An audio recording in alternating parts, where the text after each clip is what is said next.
Hello, my wonderful friends, and welcome back to our little corner of the internet. Today we're going to embark on a truly magical journey. We're going to capture the essence of life, death, and rebirth, all within the sparkling confines of a simple glass jar. We are going to create our very own miniature world, a living, breathing ecosystem that turns our everyday leftovers into black gold. That's right, we're making a mini compost jar. So, what is this magic I speak of? It's the timeless, powerful cycle of nature, the process of decomposition. It's how forests feed themselves, how mountains become meadows, and how life springs from what was once left behind. And the best part? You can witness this incredible transformation right on your windowsill. It is a beautiful way to understand the circle of life and to do something amazing for our planet, even on a small scale. First things first, let's gather our tools. You'll need one key item, a clear glass jar with a lid. Any size will do, but a medium to large one will give you more room to build your world. Make sure it's clean and ready for its new purpose. Next, we need our ingredients. This is where the fun begins. We'll be working with two types of materials, what compost enthusiasts call greens and browns. Let's start with the browns. Think of these as the foundation of our world. They are dry, carbon-rich materials. Go on a little treasure hunt outside. Look for fallen leaves, small twigs, a bit of dry grass, or even some straw. If you don't have a yard, no problem. You can use torn-up cardboard from a cereal box, shredded newspaper, or even the cardboard tube from a roll of paper towels. These browns provide the structure and the energy source for the tiny life forms we're about to invite in. Now for the greens. These are our nitrogen-rich, moist ingredients. This is where your kitchen scraps come into play. Think leftover fruit peels, like banana peels or apple cores. Vegetable cuttings, such as carrot tops, onion skins, or lettuce stems, are perfect. Even used coffee grounds or tea bags will work wonders. The key is to chop them up into small pieces. The smaller the pieces, the faster our magical process will unfold. Just be sure to avoid a few things. No meat, no dairy, no oily foods, and no cooked leftovers, as these can attract the wrong kind of visitors and create unpleasant smells. We also need one more crucial element, a handful of soil. Not just any soil, but living soil, preferably from a garden, a park, or even a healthy houseplant. This soil is not just dirt. It's a bustling metropolis of microscopic life. It contains the billions of bacteria, fungi, and other microorganisms that will be the architects of our compost. They are the tiny, unseen wizards who will perform the true magic of transformation. They are the decomposers. All right, with all our components gathered, it's time to build our world. Take your empty jar and let's begin the art of layering.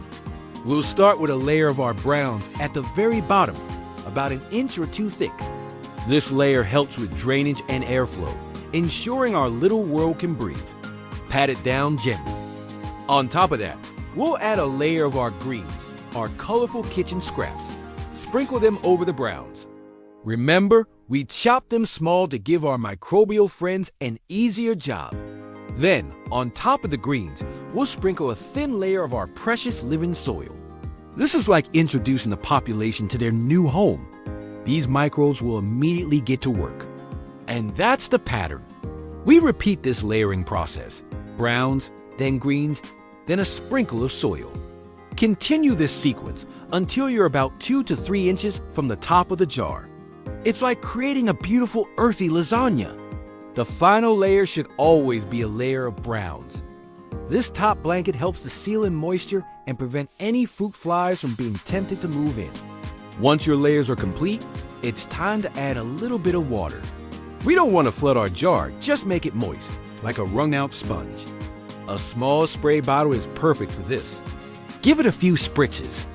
This moisture is essential. It's the lifeblood of our ecosystem, allowing the microorganisms to move around, multiply, and do their decomposition dance. Now, gently place the lid on your jar. But here's a crucial tip. Don't screw it on tightly. We need to let air circulate. The bacteria we've invited are aerobic. meaning they need oxygen to survive and work their magic. If you seal the jar completely, you'll suffocate them, and a different, smellier kind of anaerobic bacteria will take over. So, either rest the lid lightly on top or poke a few small holes in it. Place your compost jar somewhere you can see it every day. A windowsill is perfect, but avoid direct, harsh sunlight which could overheat it. Now, you become the guardian of this tiny world. Your job is simple: observe. Over the next few days and weeks, you will witness a miracle. You'll see the layers start to settle and change color. The vibrant greens will darken and begin to break down. You might even see some condensation on the inside of the jar. That's a great sign. It means the microbes are working hard, generating a tiny bit of heat as they break down the organic matter. This is the circle of life in action. The bacteria are the first responders. They feast on the simple sugars and starches, rapidly breaking down the softest materials. As they work, they reproduce and their population explodes. Then come the fungi, which look like fine white threads spreading through the layers.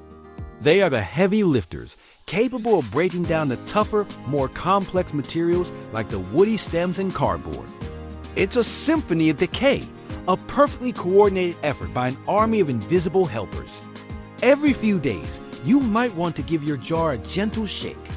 This helps to mix things up and aerate the contents, distributing the moisture and microbes throughout the jar and speeding up the process.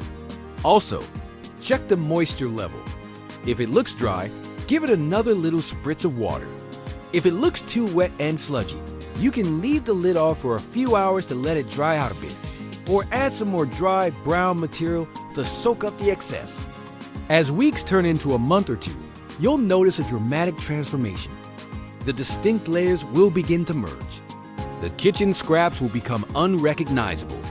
The volume inside the jar will shrink as the materials are broken down into their basic components. What you're creating is humus, the final product of decomposition. And the smell? A healthy compost jar shouldn't smell bad at all. It should have a rich, pleasant, earthy aroma, like a walk in the woods after a rainstorm.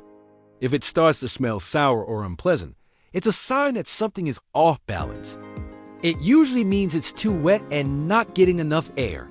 The fix is simple: stir it up and add more dry browns. Eventually, after about 2 to 3 months, maybe a little longer, your compost will be ready. You'll know it's done when the contents have turned into a dark, crumbly, soil-like material. You won't be able to identify any of the original kitchen scraps. This is the black gold I was talking about. This is compost. What you hold in your hands is no longer waste. It's a nutrient-rich powerhouse, teeming with beneficial microorganisms. You've successfully closed the loop. You've taken what would have been thrown away and transformed it into a life-giving substance. So what can you do with your finished compost? You can sprinkle it into the pots of your houseplants to give them a natural, slow-release fertilizer. You can mix it into your garden bed to enrich the soil and help your vegetables grow strong and healthy. You can even gift it to a friend with a green thumb.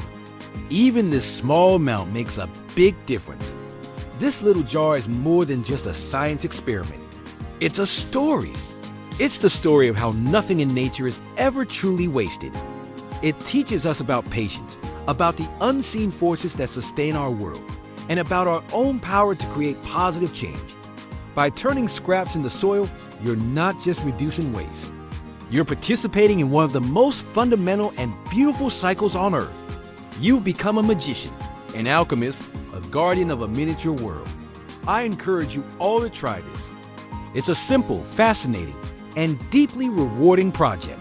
It connects you to your food, to the soil, and to the planet in a very tangible way. Thank you so much for joining me on this magical journey today. I hope you feel inspired to create your own little world in a jar. If you do, I'd love to hear about it. Until next time, keep exploring, stay curious, and find the magic in the everyday. Happy composting! Thanks for watching, and don't forget to subscribe for more adventures.